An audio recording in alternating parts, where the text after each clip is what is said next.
I'm Matt Braunger. This might help. I am not a doctor. This might help. I'm not a professional. Let's have fun. This honestly is a good time. Honestly, I got no idea what I'm doing. What's going on, Corey? I'm Matt Braunger. This might help. The podcast. Welcome to This Might Help. My guest today, Michelle Biloon, already calling me out for having books behind me to appear smart, and she nailed it. She nailed it. Nailed it to the wall. No, it's like my little thing I'm doing is that this whole podcast is almost a joke about being a psychiatrist when I'm eminently unqualified, and like I'm just trying to scare people off in terms of do not expect clinical advice, please. Am I allowed to respond now, or have you not introduced me yet? I said Michelle Biloon. Okay. Is that your name or? You know, I can't say that I ever characterize you as somebody that I thought of, God, I can't wait to see Matt tonight so I can tell him about my problems. Yeah, I mean, that's the bit. I think if that was something that happened to me a lot, I would never do this thing. Yeah, But I love it. It came organically because like when I had my last podcast, actually 2 podcasts ago, called Ding Donger with Matt Braunger, people started just calling in and being like, could I ask something? And it was, I think it's just because I'm affable or approachable or whatever, non-threatening, what have you. But then it just caught on. It was fun. You're gregarious, I think. That's a gregarious and avuncular are the two. There you go. You've used all of your words. All the $5 words. You and I met each other at a time. I always feel like when you meet someone at a time in which all you're doing is constantly giving shit to the other person, then it just kind of we'll be like 70 and running into each other. And it's like, okay, well, I guess this is what we're doing, you know? Yeah. Not that you're doing it to me, I'm doing it. Well, you did it to me. You kind of made fun of me already. A little bit, but it's also like, and we were, you know, to give everyone the whole context, we were like, it was like, there's no time we didn't at that point, more often than not, have a drink in our hands. Oh God, yeah. Because that was when your group from Chicago had just arrived to LA, and our group from Austin had arrived. Yes. I came in 2004. You guys were around that time. I think Chris and Martha were there. Yeah, we were 2003. Yeah, so I think they got there, and then I showed up a little bit later, and then Jim chased after me. Yep. A couple of years after that. Good old Hamilton. Yeah. But yeah, no, it was fun. I mean, who knew, right? I mean, at the point you're like, oh, we're all going to grow up one day and do stuff, you know? It's nope.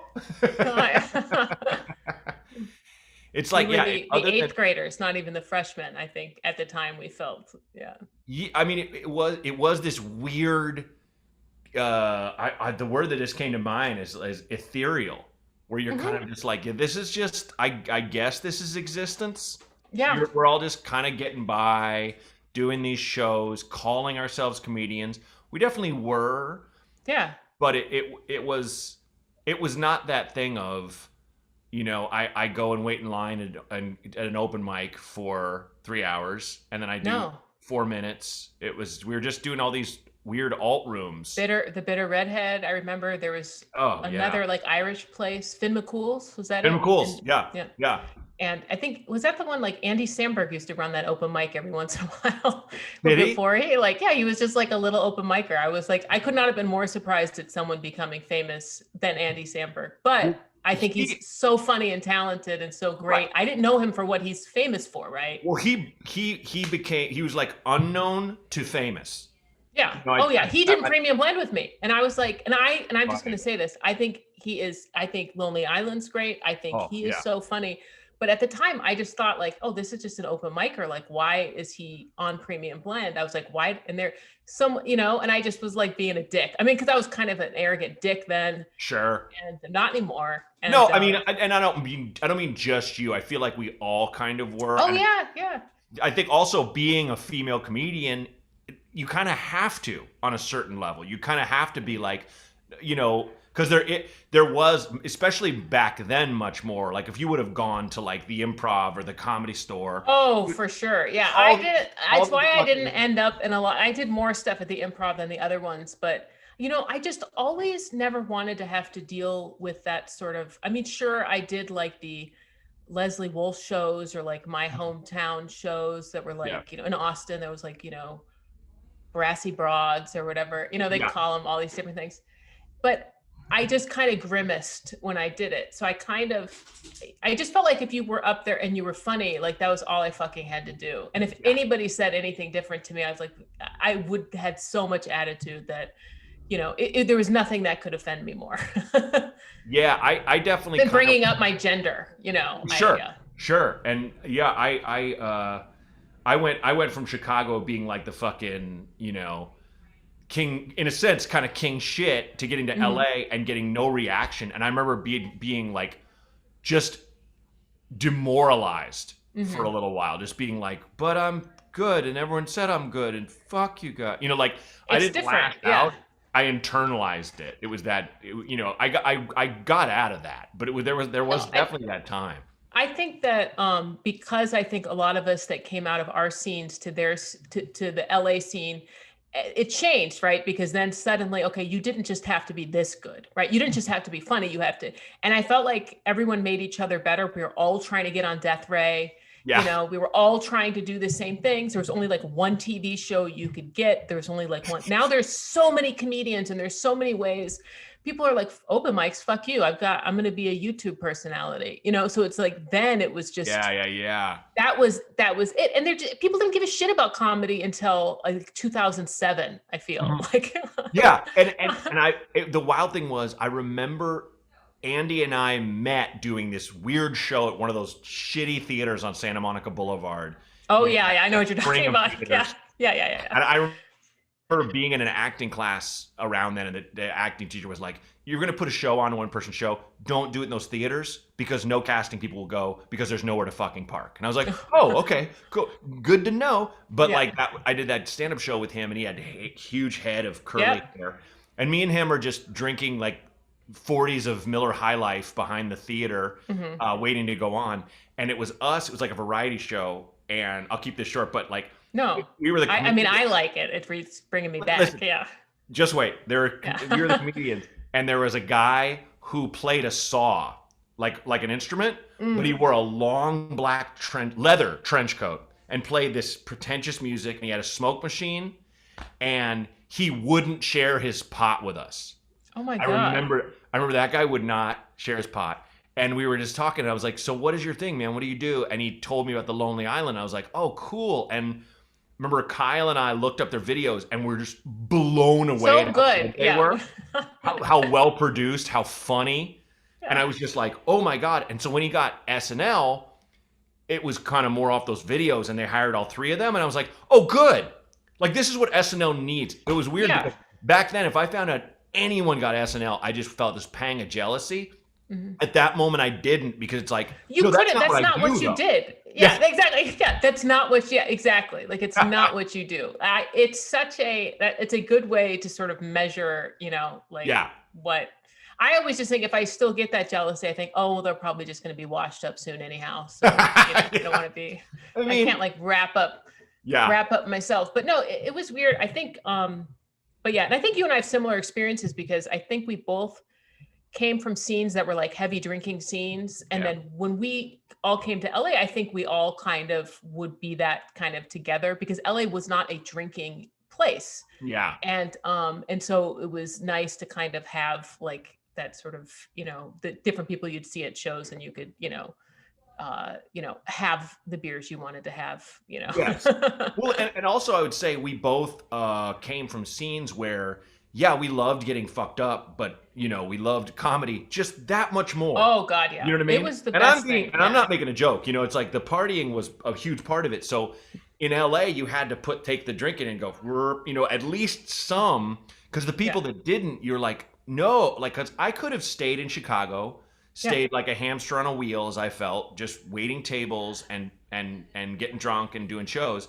But I knew it wouldn't go anywhere. I was like, I had to kick myself in the ass. And I felt like that's what LA and New York were for a lot of us. I think that, it's like, do you want to be, and I know people in Austin that never left that are so funny. And it's like, okay, do you want to be the best person there, or like go and make yourself better, somewhere else by being somewhere else? Yeah. Right. No, and you went to, sorry, not to cut you off, but you lived in Copenhagen, wasn't it? Close. Not close in that it is not here. It's in Europe, but no, I lived in Vienna. Yeah, it was so funny because everyone was so shocked when I remember I was at Bridgetown, and like I think it was the first Bridgetown, and I told Natasha Leggero that I was moving to Vienna with Alex. And I had said no to him a lot because he was going, and I was like, I don't want to be in a long distance relationship, so we'll just break up. And also I don't want to stop doing things. And then I don't know, I just decided that it would be like, why I was going to be, we were in a relationship. So I thought, okay, this is an experience I wouldn't have otherwise. And I told Natasha that I was moving, and Natasha's like, you're going to leave comedy? Like, she just, in a way, she's right. It is like a stop and start, but like in another way, like it was so, I mean, it was just like such a rad experience. You know, it was just, you know, I didn't do any stand-up. I did stand-up once in Europe at a USO in Germany. And it was one of the worst experiences I've ever had in my entire life. And, but otherwise I never had a permanent residence visa. So I had to go back and forth. Oh, okay. So I wasn't totally not doing stand-up. I was just doing it like every 3 months, you know, like whenever I'd come home, I'd be homeless. And do shows, but no, it was wild. And then I was gone for like a year and a half. Yeah, I mean, I definitely. But I admire that, and I think it's cool as something for people to look at when they're like, oh, I have to do this and this I have to do. You definitely have to put your nose to the grindstone and all that jazz, but it's like you can't get in the way of your own life. I love the fact that you were like, no, I'm married to comedy. It's like, fuck off. You know, like if this is a real thing that is going to make your life that much better, and now you have this great kid. Yeah, you know, you made the right roll of the dice. You know? I just didn't. I think that's it. Like I think that I think that we all get caught in the trap of not wanting to stop. You know, but look at what COVID is, right? COVID's stopping everybody. You know, and so it's and I at the time that was the thing keeping me in LA, but I just was like, well, all of these experiences make the more context that you can get for your own life. And it's not just, oh, I can tell Vienna jokes or I can tell kid jokes. It's just the more context you can get about anything makes you better. Yeah. Perspectives. Yeah. It's what it's all about. Makes you funnier. Makes you, you need the references. Yeah. You need to be up on things. Yeah. Sure. Yeah. So, and I learned German, you know? There you go. Although and the thing that made me laugh just now, like when you said you had to go back and forth, was how, to me, like the irony of, not even irony, just like the I guess the gall of Americans that were like, you know, Trump gets elected, I'm gonna be a citizen of, and they would list these countries. You can't. Yeah. No, you know how, that's the thing. You know how hard it is? Can I just say, Alex, I know this now, but he thinks that anything will happen if he just says it into the universe. And great, of course. I learned that that's not, but he said, oh, you'll just get a visa because I'm, you know, because his lab, he's a biologist in his lab. That's why he was going to Vienna. Big deal. And so I get there and I realized that's not the case. Not only is that not the case, but it's some insane number. Like Austria only has like 60 residence visas. It's like it was an insane number. So this is 2009. It was an insane number. Yeah. And it was so Kafka-esque. Like we would have to get on, and I was learning German as I was there. So like we would have to have all this, like I had to go to the police station and all this stuff.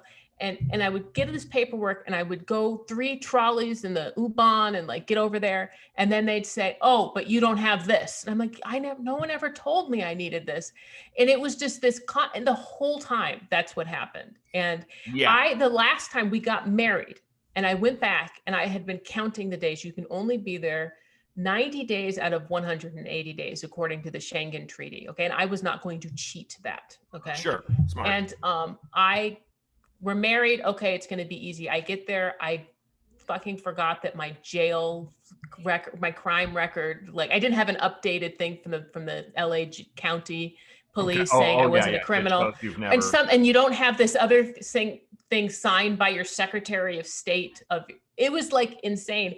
Wow. And I cried German tears in that office. Like I was just like, are you fucking kidding me? Because then I had to buy a ticket and leave in 2 days. And I told Alex, I said, I'm never coming back here. I'm going to go one-way ticket. I'm never going to come back. But I did. I had to go back for like another, like, I think like a month and a half, and then I could return. Well, it's like, we're very hard to be a citizen of. It's like, why do people think every other country is so easy? Yeah, it's just this.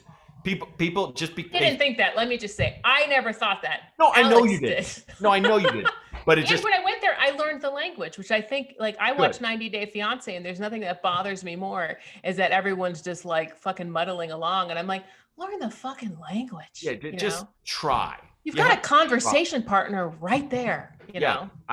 I've gotten such good service in Paris because I give it a shot and I just embarrass myself trying to speak French, and they give me a nice smile and say in English, "What do you want?" You know, but it's like, oh, but you didn't come in here and scream cheeseburger and kick over a chair. You know, I'm learning French right now. I actually have been taking French for a couple of years. Oh, wow. I'm not going to speak it with you because I have Zoom French class every Monday night.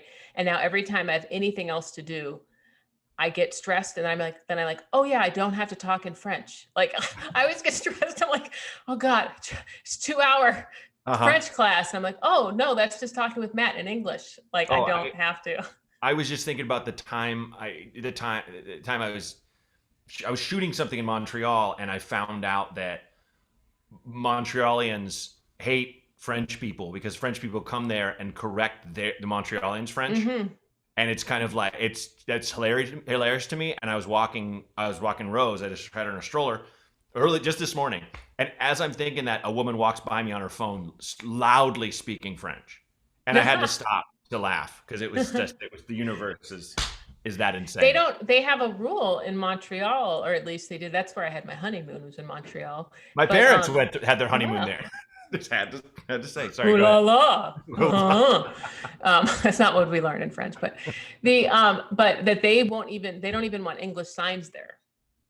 Not only do they don't like French, but they also they certainly don't want any English, you know.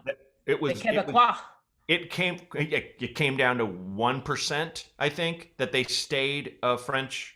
Oh, they do. So they stayed a Canadian province, excuse me, and because they wanted to. Oh, I see. Yeah.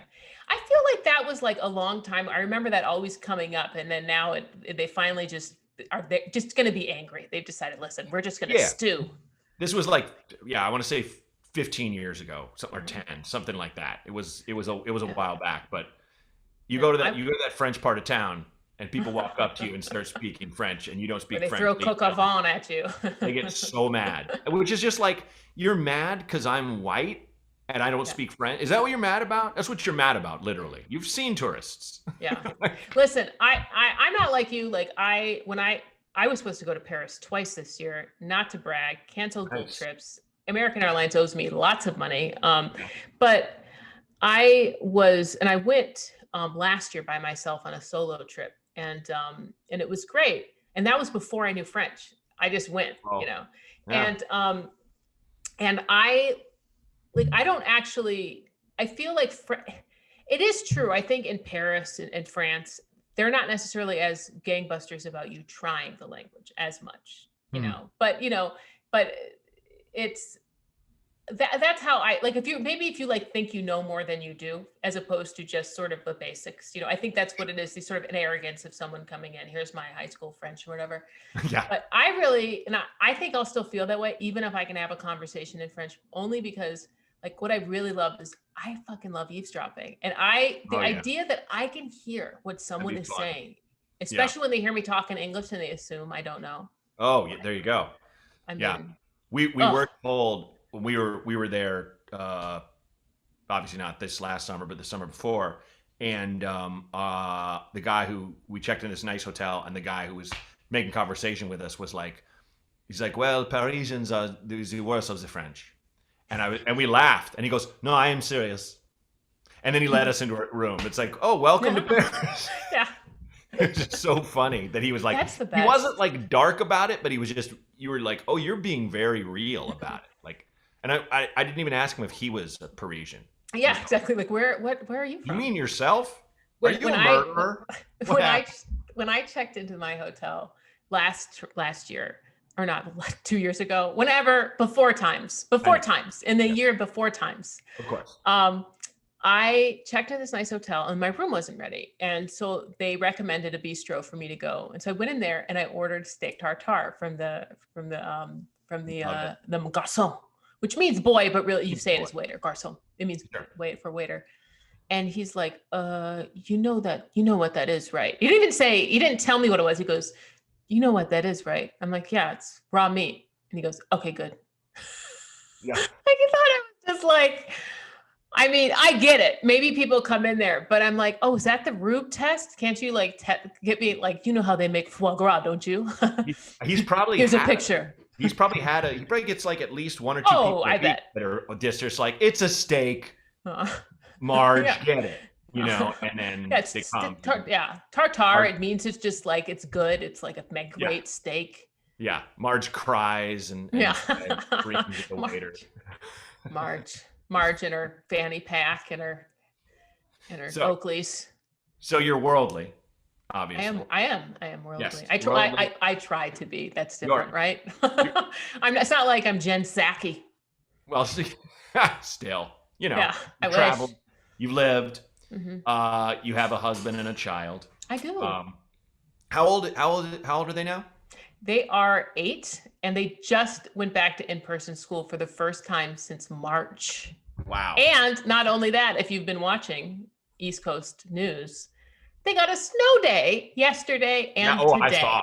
How great is that? I mean, we never get snow in Philly, ever. And finally this year we've gotten, they said we've never had 3 days of snow over an inch for 17 years, which is crazy. And I've lived here for, oh my God, I've lived here for 7 years, which is insane. Wow. I know. That long. And I've never seen this much snow. And the plows fucking don't show up. So it's just like this free for all, battle race 2000. Yeah, my wife was like, I kind of miss being snowed in. I'm like, it's beautiful. I do for a day, but then that second day, I'm just like, well, we're gonna have to. But you're in though. But that's the best thing is you're in. True. That is true. That is true. It doesn't. I guess you're right. What am I saying? I'm gonna go somewhere. Enjoyed a snow situation more. You're in. I live in West Philly. All the houses are like Queen Anne, Victorian. All the snow. It looks like a magical village right now. That sounds I love amazing. it. Yeah. Yeah. Oh, I love Philly.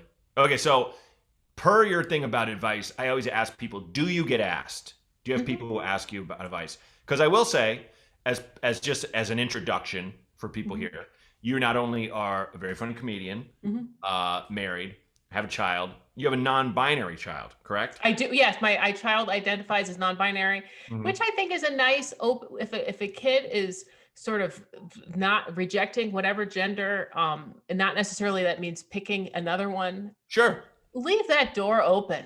You know what I mean? They're not, it's like just whatever. So it was my school is great. It was very easy.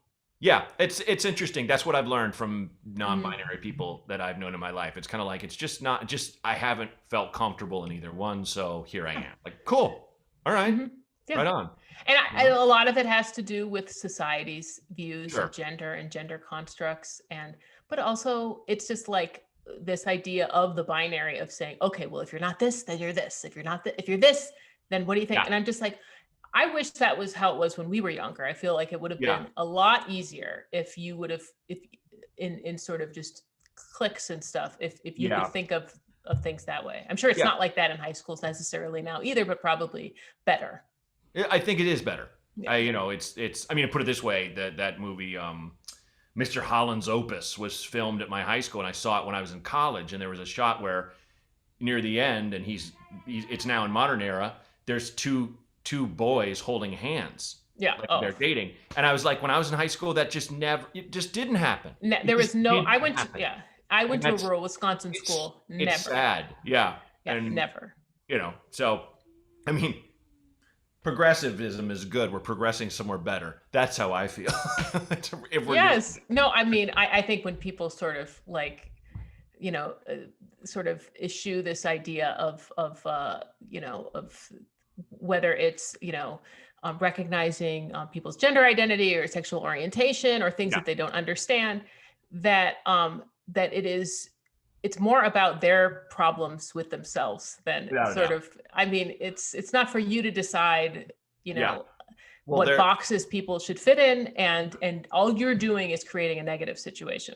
There was that conservative, outrage for some reason. Like, when have they ever cared about Harry Styles before? But he was in a beautiful dress or something on the cover. Oh, is that what it was? Oh yeah, now I remember seeing it. And they were just like, you'd see what society's doing to men now, and it's manufactured, right? I mean, it's like people glom onto it, and as if someone forced him into that dress, and all of a sudden he became gay or wanted to be a woman or something like this. Like, it has a magical power. Like, if I put a skirt on right now, I would just leave my wife and be like, I need to kiss. And that those things are like tied together, which I think when I was in the 90s where I lived and maybe where you lived, it was more tied together. What you thought of, as a gay person, or even ever thought about any other gender identity. Even my dress was like, he's like, I'm fine with them, but they're this and they're also this. It's just like, let me put you in a box I'm comfortable with, Yeah. And and for you to sort of like things outside, like, I think the one thing I hate, and I still have heard this, but I don't like the term tomboy for girls. I used to play with G.I. Joes, Star Wars, guns, dress in full camouflage, dirt bikes, that's how I used to roll as a child. And so, I was called a tomboy, but now when I hear that, especially when it's not that I don't hear this, but I have heard it in regards to my child, for instance, I don't agree. I feel like tomboy is saying oh, because your kid likes a certain thing, then that means automatically that, then we're just going to classify them as a tomboy, as if boys own certain things and girls own. It's a magical amulet. And I'm going to tell you, tomboy is a lot more positive than what they would say to boys who liked certain things that people think are what girls like. Well, it's that Paul F. Tompkins bit about how every time they talk to an attractive actress, they always say the same thing. Yes, Boy, and he's like, they never talk to a handsome actor, and he's like, oh, I was a big sissy. Yeah, that's exactly it. Yeah. I can remember so much of Paul's early stand-up sets, the Pocket Bear, and the sort of the I mean, some stuff, we all have jokes that maybe would not play now, but the joke where it's where he's talking about a migrant worker fantasy camp. Oh yeah, and the guy's whole accent, and it gets worse and worse and worse. Yes. Yes. But quite anyhow. Elitist, that one. But okay, well, if you're ready, I haven't heard. Oh, sorry. Yes, I'm ready. I have lots of things to say to people. I'm ready. Yep. I got it. No, yeah, I was just. People do ask me for advice. They like my straight talk, and then I say, I'll do it for 5 minutes, and then go get a therapist. It's really what it is. I mean, that's the running disclaimer of the show. If you actually need help, it's I'm not the guy. But if you're just kind of meh. I mean, I always joke that everyone who calls in, they know the answer. They just want someone else to say it. Oh yeah, that's why the best thing to say to somebody when someone, and this is good for Kara, is that whenever someone tells you something bad, and I keep telling this to Alex, but he does not internalize it, is all you have to do is say, that sucks. Oh yeah, exactly. You don't have to say that sucks. If you don't know what to say, if you don't agree with it, whatever. If someone's saying this happened to me today, that sucks. Right. We have to say more than that after people call. Just FYI. Oh no, I got it. No. I don't know these people. That's just for my friends. I only say 2 words. For strangers, I got it all. This show will be way too short. But okay, so let's. Okay, I got it. I'm ready. Hey Matt, this is Rob. First of all, I'm a huge fan. Love the podcast. My problem is kind of lighthearted, but it involves my wife and me. I have this thing where I enjoy watching the same TV shows and the same movies over and over. Once I latch onto something, I really like it. And she just ends up calling me a big dork and weird. She just thinks that it's just weird that I keep watching the same shows. It's not like these shows are bad. They're really good. The West Wing, Friday Night Lights, Parks and Rec, Upload, obviously. The movies that, I can't get enough of is A Few Good Men, all the Star Wars movies. except for that Ryan Johnson thing. All the MCU movies, Pulp Fiction, Goodfellas, obviously. So I mean, they're really good movies, and I can't get enough of watching these things. It's not to say that I don't watch new ones, because I do. I've watched The Handmaid's Tale with her. That is really dark and deep. Has a lot. The Queen's Gambit is really good. I watched that with her. We found a show called Good Girls that's really entertaining, and I watched Good Omens with her. So those aren't shows that I would normally watch, excuse me, on my own, but I've enjoyed watching them with her. But I always seem to go back to my favorites. I just need to know, am I weird? Am I weird for liking these things? Would love to know what you think. Again, enjoy your podcast. Hope you have a great day. Hey, first off, dude, I'm going to let Michelle take this one first, but I want to say, dude, thanks for being specific and saying exactly what you're doing. I've had so many people, I mean, I feel like I'm beating a dead horse, but like I've been saying this a lot lately, where someone's like, "My wife thinks I'm a dork. Can you answer this question?" And you're like, you know, I mean, he literally he spelled out the shows he's watching. Yes, I'm not in it. Kudos, Rob. So, Michelle, first crack, take it away. Well, Rob, I mean, I've never heard this explained to me. I've only been around it, you know. Yeah. Where I've always liked the ability for certain people, generally men, to quote things, Simpsons, Monty Python, perfectly. Yeah, exactly. And just sort of, and I was always, it fascinated me. And I feel like I need another word that doesn't make it sound like it made me happy. Sure. But I'm not saying that about you, Rob, but I'm saying that any of these people, it's always been people that I've liked and have been friends with. So I don't think what you're doing is bad. I think it is like the person who just likes eating chicken nuggets. You know, chicken nuggets are always good. Yep. You know, tater tots, chicken nuggets, and they're always good. You don't have too much of them. You try other foods, but really you just know if you don't want to think about it, that's what you'll have. And I don't think anything's wrong with that. But I do want to say, Rob, is that it might, if you are quoting the movies to your wife, that might be the annoying part. Yeah. And so that's the only thing. So if you just want to watch those to fall asleep to, or like when you get home, if you want to, you know what? I watch Judge Judy's. Those are my erase your. I always have Judge Judy's on my DVR. That's like, I don't want to think about anything. Yes. So Rob, I don't think there's anything wrong. The only other thing I'll say is that I think that there is so many more shows that you did not mention that are actually amazing, great shows.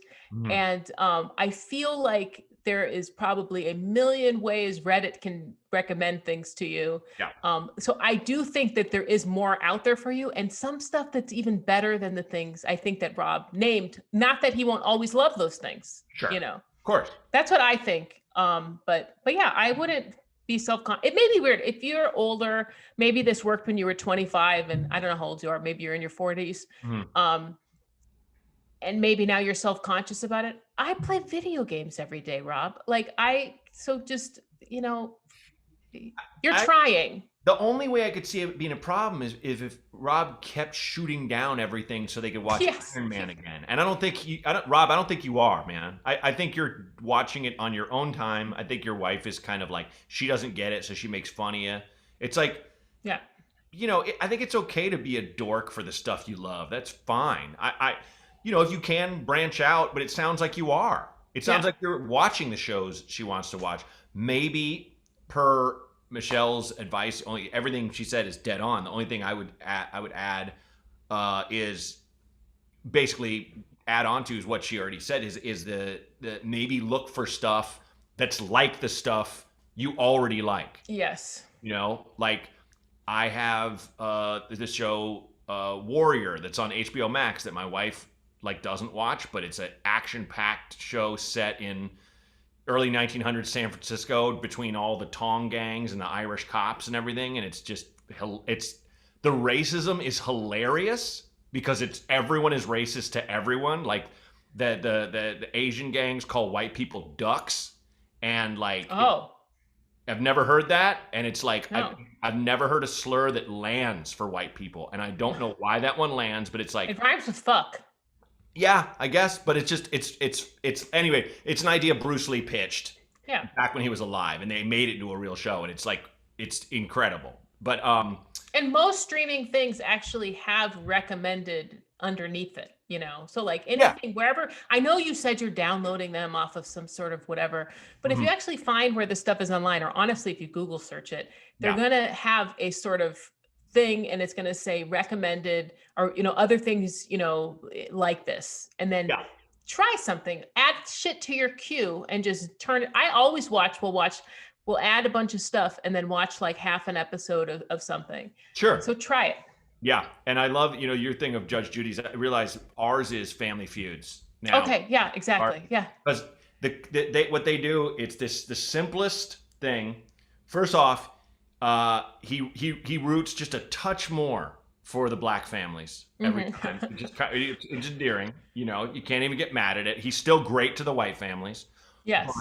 But the rule of thumb with that show is people will guess something filthy. It'll be up there, written even filthier. And Steve will look into the audience like, what? Where am I? This is dirty. Like, Steve, you knew it was there. Stop. You know what show you're on. There literally was this time where it was just like, what is a man, like, if a man's on business travel, what is his wife most scared he will meet or something? And someone's like, ding. And the person was something like, you know, promiscuous woman or something. And Steve's like, huh? And then it goes ding, and it says pickle pleasin' hoe. That's what was on. I filmed it. I put it on Instagram stories, and he's like, looking. Did he accept that? And it's like, Steve, you wrote that. Yeah. You saw the survey. Stop. So that's why it's fun. It's filthy, and it has a host that tries to act like he's, you know, the church going type, and he is. But you get it. No. But yeah, so Rob, I think you're fine. I think you just gotta come to terms with your wife, and you were gonna disagree. That's all. And I have to tell you, I bet Rob quotes these shows, and I bet I just hit the nail on the head. I bet I just zeroed in. Dr. Rosenberg, Dr. Rosenberg. Yeah, I think he's that like the newest generation. I feel like the generation probably just after mine was their whole thing is all the dudes would just quote Anchorman all the fucking time. Oh yeah, it was so funny that because there's some things that really and I've seen Anchorman.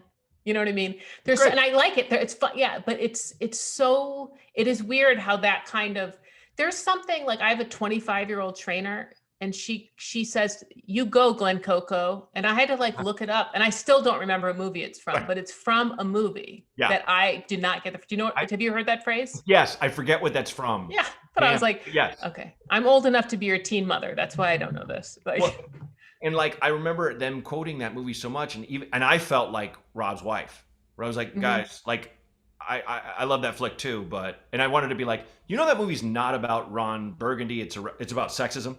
Do you guys recognize? You know, like when people are like, I can't believe that. What's his name? Who went on to do Adam McKay went on to do The Big Short. I'm like, I can.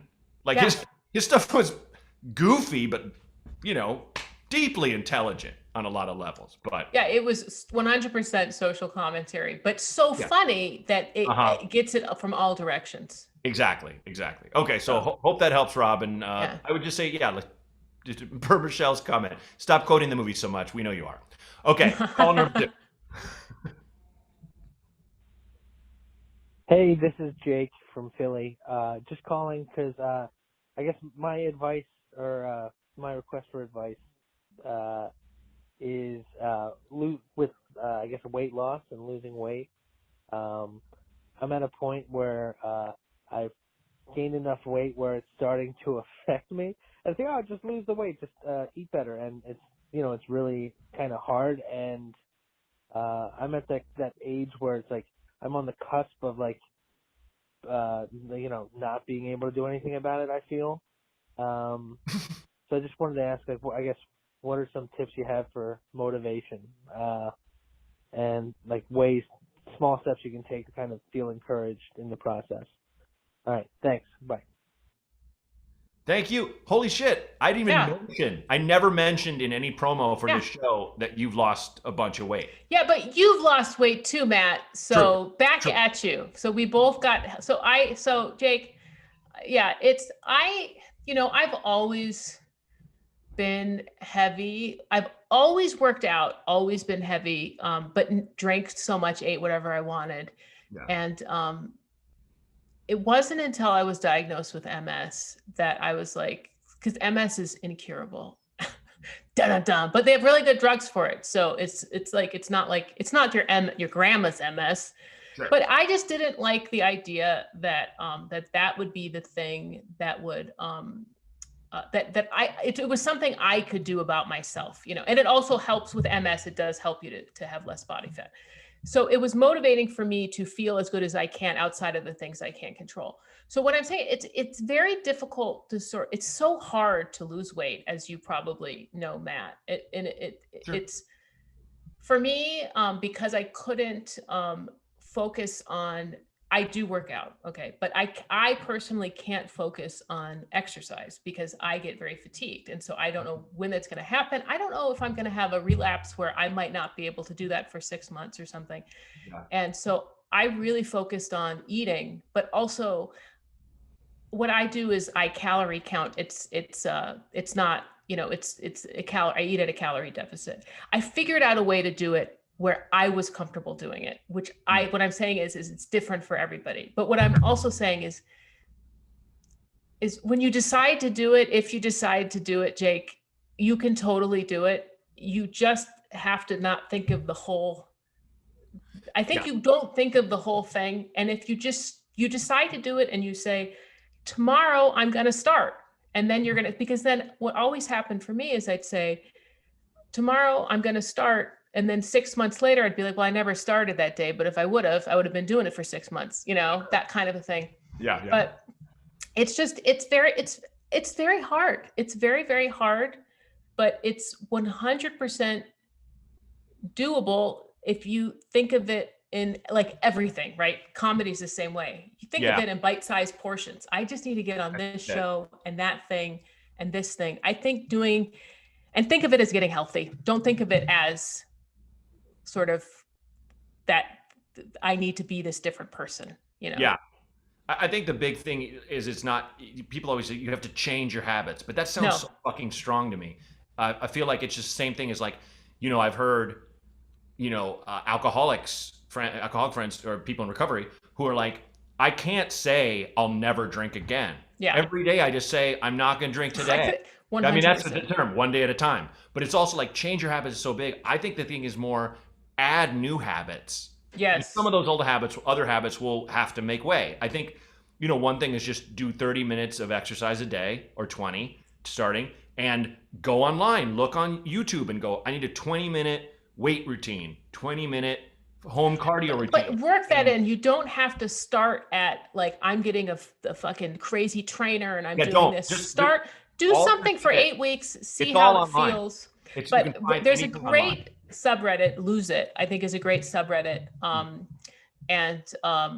Where they just are very supportive of people, getting on there and having progress or not having progress. They always have non-weight gain progress where it's just like, if here's the thing I was able to do, I was able to ride this roller coaster and I couldn't before. Yeah. And, but yeah, I have been getting in shape. It's been 2 years now. And I've lost almost 80 pounds. Wow. I really, now it's just kind of, it's much more difficult to lose weight when you weigh less. That's what sucks. And, sure. Of course. But no, and it just feels good to sort of, because even if you're not, if you didn't lose 80 pounds, you didn't, whatever, just knowing that you're putting an effort in and you're just being consistent with that and have a new healthy routine, that should be enough to be proud of, I think. But if you're doing that, honestly, I think that these other things will come.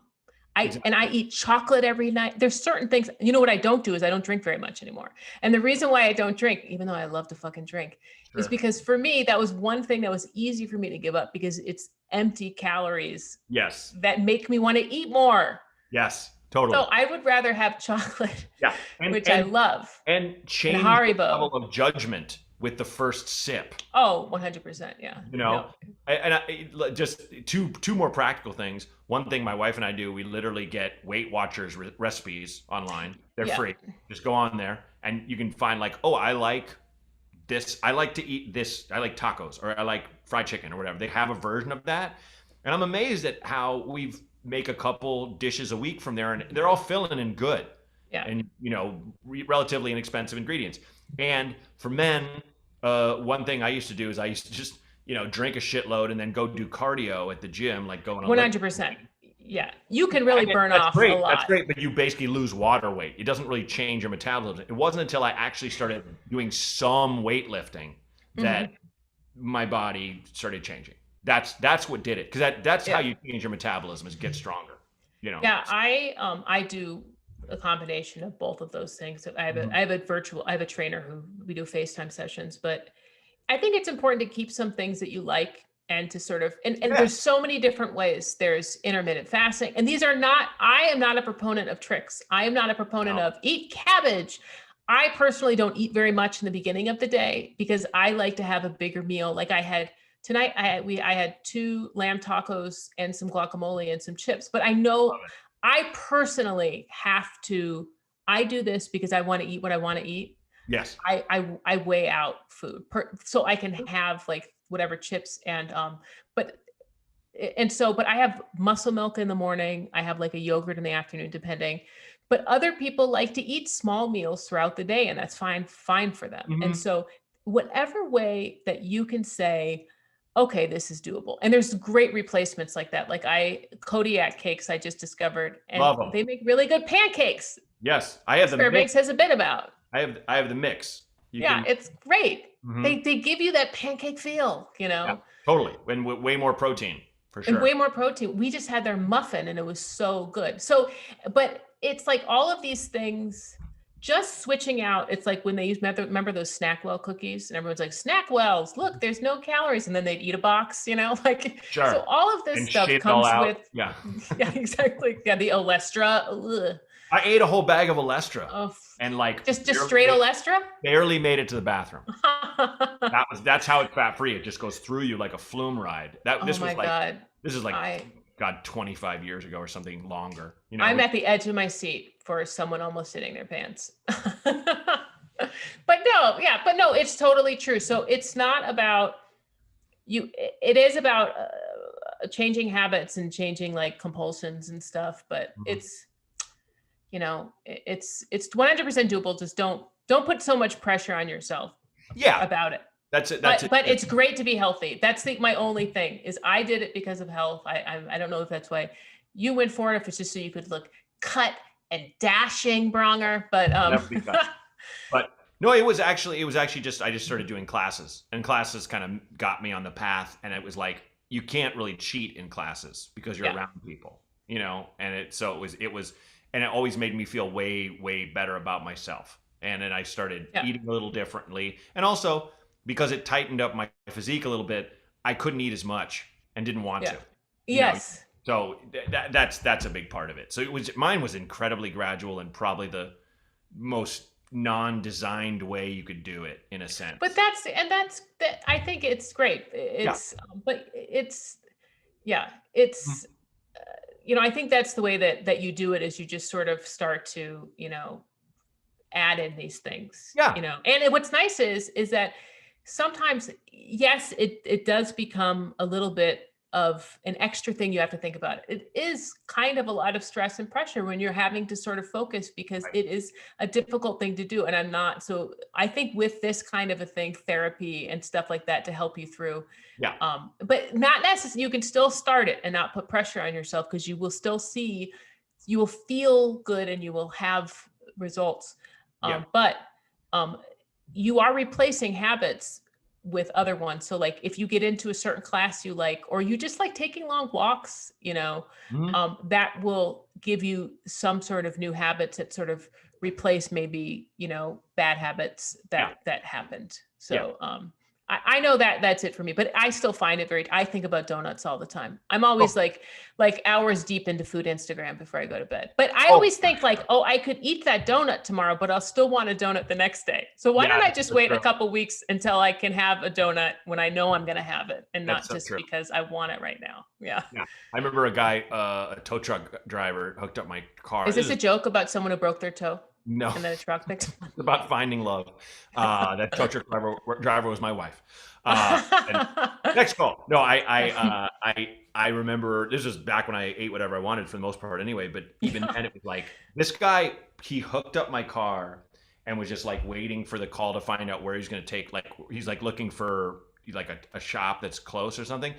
And he takes out a bag of chips meant for like a family and starts eating them. And he takes out like a Suzy Q, a whole pack of Suzy Q. He eats both of them and the chips and has a big gulp and is just slurping on that. And he's like, okay, so you want to go? And I remember getting in the car with him just being like, wow, you don't give a fuck. And it was literally glorious to see a man just do that. I'm self-conscious about eating in front of someone that's not eating. It was just all around great. It was like, I don't know. It was like that guy's kind of a superhero to me. I think about when I would just kind of eat, and I think I really live my life. That's what I say to everybody who feels like that they've acted poorly. I think, no, you've lived your life. I remember eating whatever I wanted and doing whatever I wanted and drinking whatever I wanted. And it doesn't make me think, oh, I should have done this earlier. It makes me think, oh, I'm glad I did that for a long time.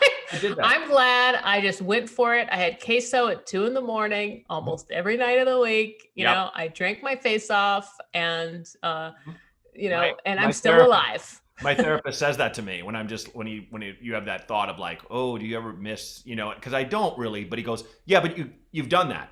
You did that already. That's done. Yeah. And you're like, oh yeah, it is done. I did that. I'm never going to go to my grave going, oh, if only I would have fucked off more. No. So I did it. Yeah. So anyway, make sure you've spent enough time fucking off, and also don't look at anything. I think I've done this. Don't try whatever you do. Try to think of it as I'm changing how I'm living, even if it won't always have to be at the same level that you would start something with. That it is now. Kind of think like, this is how I'm going to act now. I'm not trying to get to a thing, because I've lost like 25 pounds before and then stopped caring, Sure. And but so it's different, I think, when you sort of think of it like, I'm just going to start these habits and see what happens, and then keep it up. Mm-hmm. That's it. Got to keep it up. Okay, ready for the last call? Oh my God. Okay. Yes. Okay. Finally. No, I love it. No, this is fun. Okay, caller number 3. Hey, Matt Braunger. I'm what I like to call an up-and-coming comedian, but no one knows of me. In pandemic times, with no open mics, how should new comedians make their mark? Thanks. Hope to hear from you soon. Hey, man, welcome. First off, I would say don't think of it as making your mark. I think you're being facetious probably anyway, but just think of it as, it's just, there's nothing you can do for the most part. There are some outdoor shows, but B, maybe think about putting content online that is like your comedy. So put stuff out that makes you laugh, that's along the lines of the kind of stuff you'd like to do on stage, at least that sense of humor, i.e. yours. And don't expect too much. And I mean that in the best possible way. This is exercise. Do the best you can, but don't overthink it. Don't be mad at yourself. It's not a masterpiece. I don't make enough stuff to put online because I'm way too fucking self-judgmental. So I'm also talking to myself here. But I think that's it. But the great thing about right now is the pressure's off. So go nuts. I think that, I don't know. I feel like now there is a lot more pressure to make it big instantly, right? I feel like when we started, and I'm not saying, oh, the good old days. I'm just saying that there just wasn't that. You've only been doing stand-up 10 years. Someone still tells me they've been doing stand-up 10 years. I'm like, oh, okay. So now, and people that are the generation behind me are even like, oh, so, like now I'm 21 years in. How many years have you been doing stand-up? Right. Sure. Of course. What are you at? 20. 21. Yeah. I started in 2000, and to make the math easy. Yes. But anything you can do, this is how I try to get myself through the pandemic, even though it fucking sucks, but it sucks for everybody in many different ways. Yep. And some much worse than others. And, Yes. but you're in an incubation period. And I don't think that people not knowing who you are as a comic right now, Matt is not able to do as many shows as he can. I can't do the few shows that I would do. It totally sucks for everybody. So now take that time and write something, not necessarily jokes, because if you don't have enough stage experience, I feel that's weird. It's easier to write jokes when you're doing stand-up a long time because you kind of know how it's going to go. Oh yeah. But produce that content like Matt. Be on Twitter, be on these other things where you can maybe people will start knowing your name, which I think helps if you get on lists of shows. And but don't worry about it, because there's no stand-up going on without you unless it's fucking too risky and they shouldn't be doing it, and so it's I think it's totally fine. And I love that this was asked, because I do feel that a lot of it would come from a more indignant point of, someone said, what, how am I, don't know and knows who I am, I'm going to be 25 and I'm going to be washed up. And I'm like, oh Jesus. Yeah. No, it's the guy. If you're funny, you're funny, and you'll only get better. And it really does take a long time to be a good comic, even though some people do come out better than others. But honestly, all this time is good. And Rodney Dangerfield didn't start till he was 40 years old. That's the thing I always throw at people when they're like, "But I'm already 30. I'm gonna have to get a walker and retire." Like this attitude. It's just like, no, this is comedy. We're not teen gymnasts. Yeah. It's okay. Funny things will always be funny, no matter. There's kids that laugh at old comedians. There's old comedians, old people that really like young comedians. It's you just got to kind of find your people, and it's going to take you a long time. So be happy the pressure's off now. And I don't know who you are, or maybe I do, but if you're naturally funny, then that will. I don't care if I see an open micer go up, and I'm sure and I can tell if they're funny, even if they have no jokes. I'm like, oh, that's a really funny person. And I don't know if they're going to be a good comic, because it's really hard to be a stand-up. It's so hard to be a stand-up. But if you're not maybe that naturally funny, you can also learn how to do most of it. Okay. And there's lots of things that you need to do. And there's lots of it you can do right now without having to do stand-up to do it. So it's no big deal. I mean, missing out on open mics isn't going to kill you. Maybe there's some Zoom open mics just because you want to talk into a microphone to a camera. That's fine. There probably are. And it's they're all Zoom comedy is kind of shitty. So the pressure's off even more. I'm on a hiatus of Zoom stand-up. Yeah. I did a hosted, like a headlining long one. It was actually very, very cool, but it was just like it took so much out of me. It's different. Yeah. It's not stand-up. It's different. It's like me trying to make someone on Zoom laugh, which is different. It's like everybody tuning in for their hilarious CEO.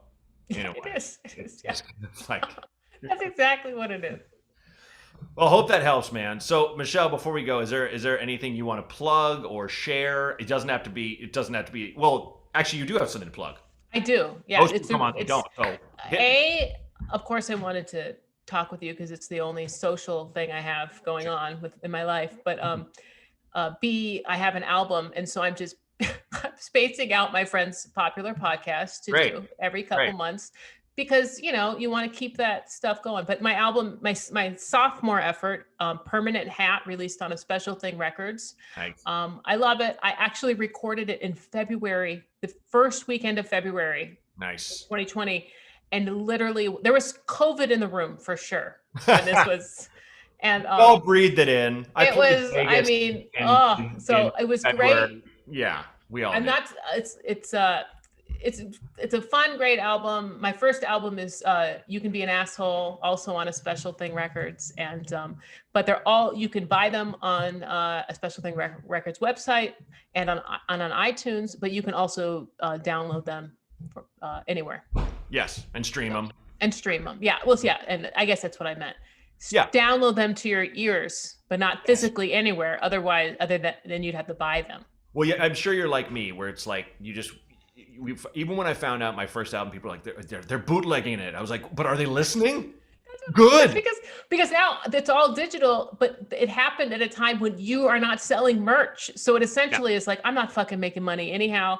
I'm glad people are listening. Yes, one day are ripping it on Napster. Fucking good. Oh yeah. I don't care. And which paid about the same as Spotify, if we're honest. Oh my God. My first album, when they play, it's like the only thing that pays is XM, and then everything else is like, oh, okay, well that's two pennies I can rub together for the month of August. I do occasionally get checks from those other platforms, and I'm like, ooh, that's a lot of spins. Nice. Yes. Nice. Yeah. No. I go through it. I'm like, okay, so how many? Because it is impressive when you see how many. Oh yeah. It just doesn't translate into money. It's great. So give Michelle Biloon some spins. Michelle, thanks for coming on the show. This is a blast. I have me back anytime, and I promise now I'll know when you have it, and we won't mess up the time. Don't worry. Everyone's brain is broken. Totally. I've stopped using it. That's why I only use it at certain times during the day, and then all bets are off otherwise. Yeah. I literally can hear my baby like just got put down and she's crying, and I'm just like, that's why. That's why mine is broken. I'm listening. Like I've started like relactating, just hearing your child cry. Just kidding. I don't know why I just said that. That's like the most, but like it is a thing that happens, but not to me. I'm way past it. Right. Not to brag. I'm POLAB.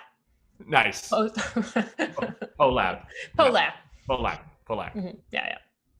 So, okay. Thanks a lot, Matt. I see you, Michelle. Bye. Man, that was fun. If you have a problem and it doesn't require clinical help, give me a call, leave a message. I got some amazing guests coming up. So the number is 323-763-0228. Again, that's 323-763-0228. Thanks. Wasn't that fun? If you have a problem and you like to share it, no matter how silly or heavy, lean towards silly, but if you got heavy, I'll take it. Call 323-763-0228. Again, that's 323-763-0228. And thanks. This Might Help with Matt Braunger was created and hosted by me, Matt Braunger. Produced by Outer Circle Media. Executive producers Matt Kleinschmidt and Robert Kelly for the Laugh Button Podcasts.